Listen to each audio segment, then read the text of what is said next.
I'm a doctor, a man trained to save lives, not destroy them.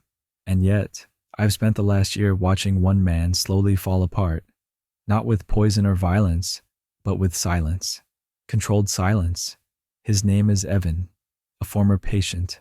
I once stitched his wounds, stabilized his vitals, kept him breathing when no one else could.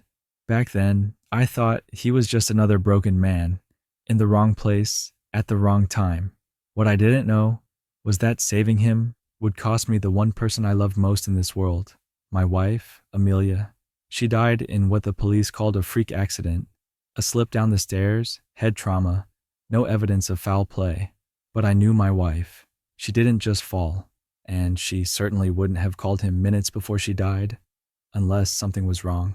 Evan, the man I saved, the man who smiled at my wife just a little too long in the hospital lobby, the man who had no business being near her, was the last person on her call log. At the moment I saw that, something inside me changed forever. I reported it. I screamed. I begged for an investigation, but there was no proof, no fingerprints, no bruises, no motive, just a grieving husband sounding paranoid. They told me to move on. They told me to let her go. But what do you do when the system built to protect the innocent decides that grief is insanity? When you're a man trained to save people, but can't even save your own wife? I didn't move on. I watched, I waited, and I planned. Because you see, there's more than one way to treat a virus.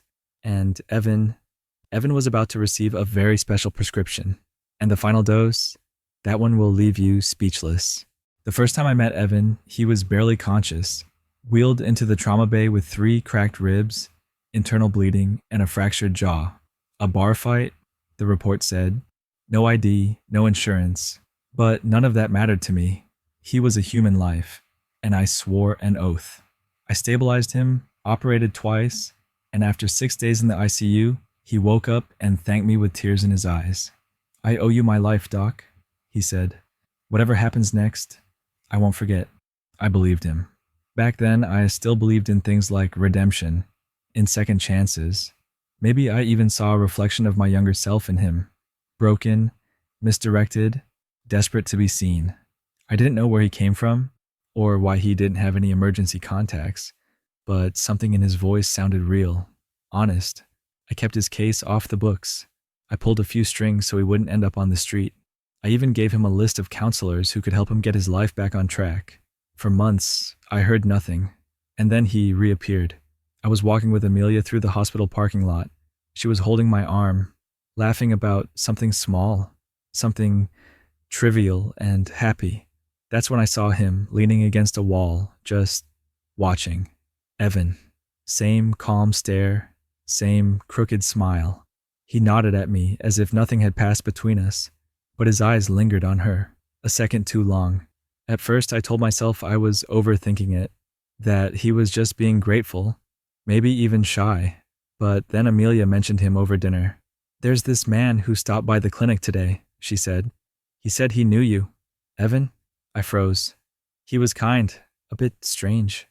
Asked if you still liked red wine. I didn't know what to say. That's when the first knot formed in my stomach, the kind that never truly unravels. I asked her not to talk to him again. She laughed it off, said I was being possessive. I dropped it for her sake. Days passed, then weeks. Evan showed up again. Once at the coffee shop, Amelia visited every morning. Another time outside her yoga studio. Always just far enough to be coincidence. Always with that same dead stare. I asked him once what he was doing. He smiled. Just keeping in touch. I should have known. I should have done something. Because a week later, Amelia was dead. They said she fell. A tragic accident. But I remembered every moment leading up to it. Every glance. Every word. Every time Evan inserted himself into her world. Kindness brought him into mine. Trust gave him access. And my silence, that gave him time. It was then I realized I hadn't saved Evan that night in the ER. I'd unleashed something darker, something calculated, something evil wrapped in gratitude, and I was going to treat it my way. Grief has a strange way of slowing down time. The days after Amelia's death passed in fragments: sterile condolences, blurred signatures, and the unbearable quiet of a home meant for two. People told me to rest. Friends dropped off casseroles. A few colleagues from the hospital showed up at the funeral, offered soft words about fate and accidents. No one said what I was thinking. No one said, "Who pushed her?" That question never left me. It echoed louder than the eulogy. The police closed the case in 2 days. No foul play. That's what the report said. But I was a doctor, and I knew what real trauma looked like. The injuries on her body didn't match a simple fall. The contusion on the side of her neck was too distinct, too focused. Someone grabbed her. Someone forced her down. I just didn't have proof. Not yet. A week later, I forced myself to go through her phone. I don't know what I was searching for. Maybe closure, maybe a ghost. But what I found was her final call. One missed call, unanswered, 12 minutes before she died, from an unknown number. I traced it. Not through the police. They had already dismissed me as the grieving, paranoid widower, but through someone who owed me a favor in IT. The number was registered to a disposable phone. Cash purchase, no records, but I knew who it was. Evan. And that's when everything snapped into focus. I searched her belongings again. Her purse had been emptied by the police during their initial report. Everything seemed untouched, except for one thing I almost missed: a small paper tucked in her makeup bag, a folded prescription, issued under my name, dated the day before she died. I never wrote it. Zolpidem, high dosage, enough to knock out a grown man, or disorient a woman. My signature had been forged, and suddenly the entire story made itself clear. Not in words, but in feeling. Evan had written the script. He'd planned it perfectly, slipped into her routine, blurred the line between trust and intrusion, and then used my authority, my own name, to drug her. And he nearly got away with it. Except Amelia. She left me something. Not on purpose, perhaps, but that missed call, that forged prescription, they were enough. Enough to confirm what my gut had screamed from the start, that she hadn't just died, she had been silenced. And now it was my turn to answer the call she never could. I took the forged prescription straight to the police. It was my name on it, after all. My DEA number, my hospital ID. I explained that I hadn't written it, that someone had copied my signature and used it to drug my wife. They stared at me with pity. They didn't even write it down. "Dr. Halden, you've suffered a tremendous loss. Maybe you're trying to find patterns that aren't there." No, I wasn't. The pattern was already there. Evan had simply written it in invisible ink. I asked about the phone, the burner that had called Amelia minutes before her death. They shrugged. Could be anyone. Could be a robocall. A robocall. 12 minutes before she died. No witness, no weapon, no fingerprints. The case was closed. I was grieving, and in their eyes, that made me unreliable. But I knew what I saw. I knew that Evan had been near her, that he had watched her, followed her, that he'd somehow convinced her to take a pill, maybe slipped it into her drink, or forged my name on a prescription pad and left it for her to find. Maybe he gaslighted her into thinking I had approved it. I'd seen the way he manipulated people, the way he played dumb, smiled too long, listened too well, and I knew that no court would ever convict a man like him. He didn't need alibis. He had the perfect defense. He was invisible to the system. So I stopped trying to prove it. I stopped asking for justice, and I started preparing something else entirely, because if the law wouldn't see him, I would make sure he couldn't stop seeing me. Not in court, not in custody, but in mirrors, in footsteps, in silence, in shadows. I wouldn't confront him. I wouldn't even speak to him. Instead, I would prescribe a different kind of medicine, slow-releasing fear. Side effects may include insomnia, paranoia, and eventual mental collapse. Because I wasn't just a husband anymore, I was a doctor, and my patient was about to experience a treatment he'd never forget. They say the first symptom of fear is a quickened heartbeat. I made sure his heart never beat normally again. The beauty of medicine is that it teaches you precision, how to push the body just enough to provoke a reaction, but not so much that it kills the patient. That's how I began. Subtle pressure, applied exactly where it hurts most, the mind. It started with a message, not a threat, just a line, handwritten, folded neatly into the back seat of his car. You're not alone, Evan. No signature, no explanation. Just 7 words to poison his thoughts. I left nothing traceable. No fingerprints. I wore gloves, timed everything to his grocery trips and late night stops. I observed from a distance like any good doctor might during recovery. Never too close, never too far. Next came the misplaced test results. Evan had returned to the hospital complaining of fatigue, dizziness, blurred vision, all symptoms he might expect if he thought someone had drugged him. I didn't need to touch him. I didn't have to tamper with his actual blood work. I simply made sure that the envelope left at reception, marked with his name, contained someone else's file. Advanced neurological deterioration, likely terminal. He brought the papers to me. His voice trembled. Doc, I don't understand. Is this real? I took a long pause, looked him in the eyes, and said nothing. Just silence. That silence did more damage than any diagnosis. I watched the panic bloom in his pupils. He left my office muttering to himself. The next week, he started seeing people outside his apartment. A man on the corner watching too long. A woman who looked just a little too much like my wife. I fed that paranoia with glances, just enough familiarity to stir doubt. I had hired an actress, someone who resembled Amelia from behind. I paid her to walk by his favorite cafe at 8:37 a.m. just as he arrived. Same coat, same hair length, nothing more. The moment he stood up to follow her, she vanished into a waiting car. By week 3, he couldn't sleep. I knew this not because he told me, but because I'd watched him stumble into the 24-hour clinic with bloodshot eyes and a trembling hand. He thought he was sick, but I was the one writing the symptoms. Late one night, I left another message, this time slipped between the pages of his own journal, which I knew he kept locked in his nightstand. She knew what you did. Now I do too. I imagined the look on his face when he found it, when he realized I had been inside his space, that I was always, always ahead of him, and yet I didn't touch him. Not once.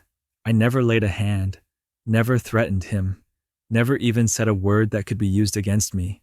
I was, after all, just a doctor, concerned for a former patient, monitoring his decline, carefully documenting every symptom of his unraveling mind. The beauty of revenge isn't violence, it's precision. And the treatment, it had only just begun. There's a point where fear stops being a reaction and becomes a condition. By the 4th week, Evan's reality had ruptured into fragments. Every flicker of light outside his window became a threat. Every silence in the hallway sounded like footsteps. He no longer trusted his own body, let alone his mind. That was the symptom I'd been waiting for. Self-doubt. I saw him again in the ER. He had walked in at 2:12 a.m., pale, sweating, pulse erratic. He demanded a full-body scan.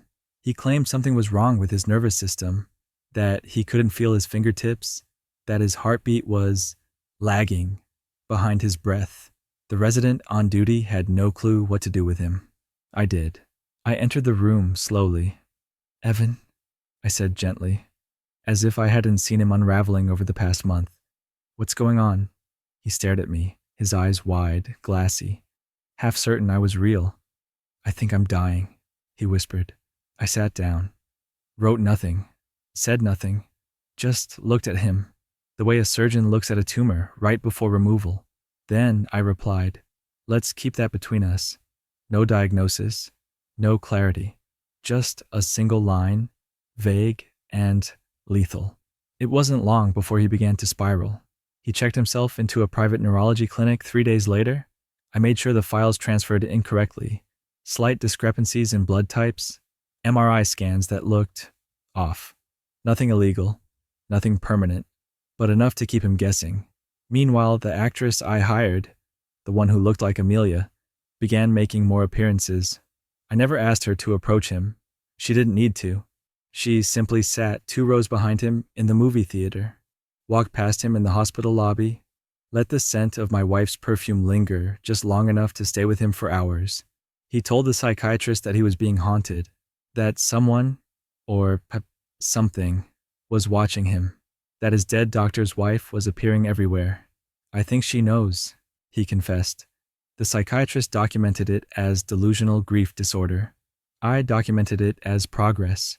At work, he began misplacing files, mixing medications, snapping at colleagues.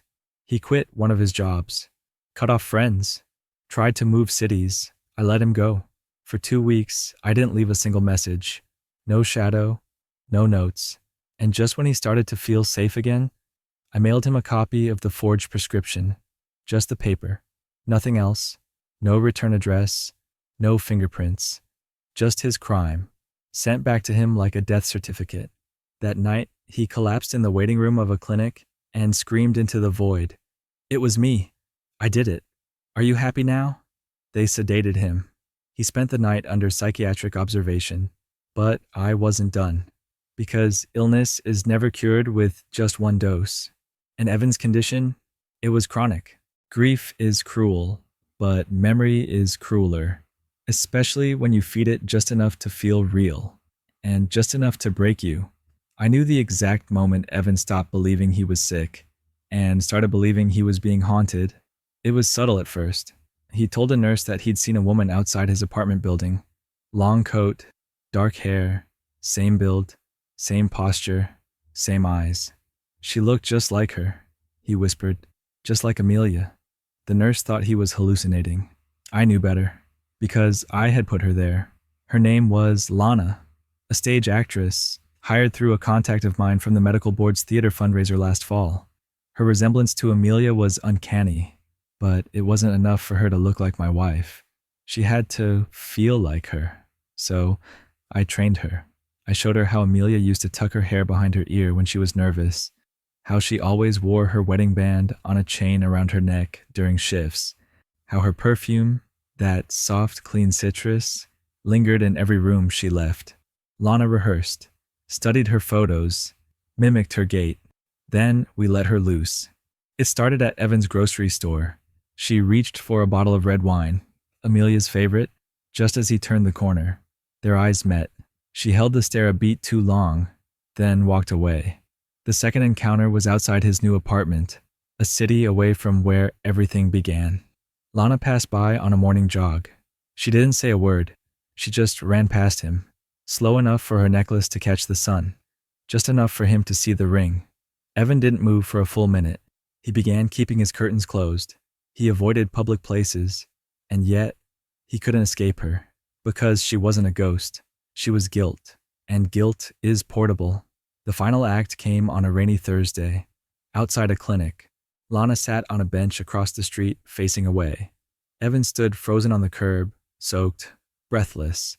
Then she turned her head, just slightly, and looked at him. He dropped his umbrella. He screamed, and he ran, straight into oncoming traffic. He didn't get hit, but he collapsed on the sidewalk, sobbing, shouting her name. He was taken in under psychiatric watch again. This time, they labeled him unstable, paranoid, borderline schizophrenic. He told the doctors she's not dead, that she comes back at night. And maybe, in his mind, she did. Because sometimes the best revenge isn't about making someone suffer, it's about making them relive what they did, over and over again, until their version of reality turns on them, and they no longer know what's real, or what they've become. Confessions are strange things. They don't happen in courtrooms or interrogation rooms like people imagine. Not always. Sometimes they come in whispers, when no one is listening. Sometimes they happen in padded rooms, behind locked doors, when reality finally cracks. That's where Evan ended up. A state mental facility, white walls, paper clothes, a room with no sharp edges and no reflections, just fluorescent lights and silence thick enough to choke on. I hadn't been there in days. I didn't need to be. The infection had taken root, but when I heard what happened that night, I knew I had to see it myself. It was a nurse who told me, quietly, over coffee. She'd worked late, said she heard shouting, said Evan had been speaking to someone in the corner of his room, someone who wasn't there. They know, don't they? He said over and over. She knows. And he knows. Then he pressed both palms to the wall, like trying to hold himself inside his own skin. She fell because of me. he whispered. I made her take the pills. I just I just wanted her to forget him. Those were his words. Not written, not recorded, not under oath, but pure, unfiltered, real. The nurse said she'd never seen someone so broken, said he didn't even cry like a man anymore, just shook like a child. I waited a day, then I visited. I didn't go in as a doctor. I wore no badge, no lab coat, just gray, quiet, unremarkable. He was seated in the corner, knees to his chest, eyes vacant. When he looked up and saw me, I thought he'd scream, but he didn't. He smiled, a sad, slow, exhausted smile, the kind that only comes when there's nothing left to fight. I knew it was you, he murmured. I didn't respond. I just sat down across from him, close enough for him to hear my breath. You think I'm crazy, he said. I don't, I replied. He laughed, dry and empty. Then why did you do it? And I leaned in, so close he could see the reflection of himself in my eyes. Because I never raised my voice when she died, I said. I never got justice. He stared. And people like you, I continued, don't understand punishment, unless it walks like fear. He closed his eyes. I stood. And before I left, I said one final thing. Quiet, certain. You were never my patient, Evan. You were my diagnosis. And now, he knew exactly what he was infected with. They transferred him to long-term care 3 days later. Paranoid schizophrenia with violent tendencies. That's what the paperwork said. He was no longer considered a risk to society. Just a man broken by his own ghosts. I never visited again. What would I say? That I forgave him? I didn't. That I hated him? I didn't need to. By then, he wasn't even the man who killed my wife. He was a ruin, a shell, a memory of who he used to be, and a monument to what guilt can do when it's fed just enough oxygen to burn. I returned to my clinic, worked longer hours, fewer smiles. The nurses whispered behind my back that I was colder now. Patients said I seemed quiet, detached. They were right, because something inside me had been removed, and unlike surgery, there was no stitching it back.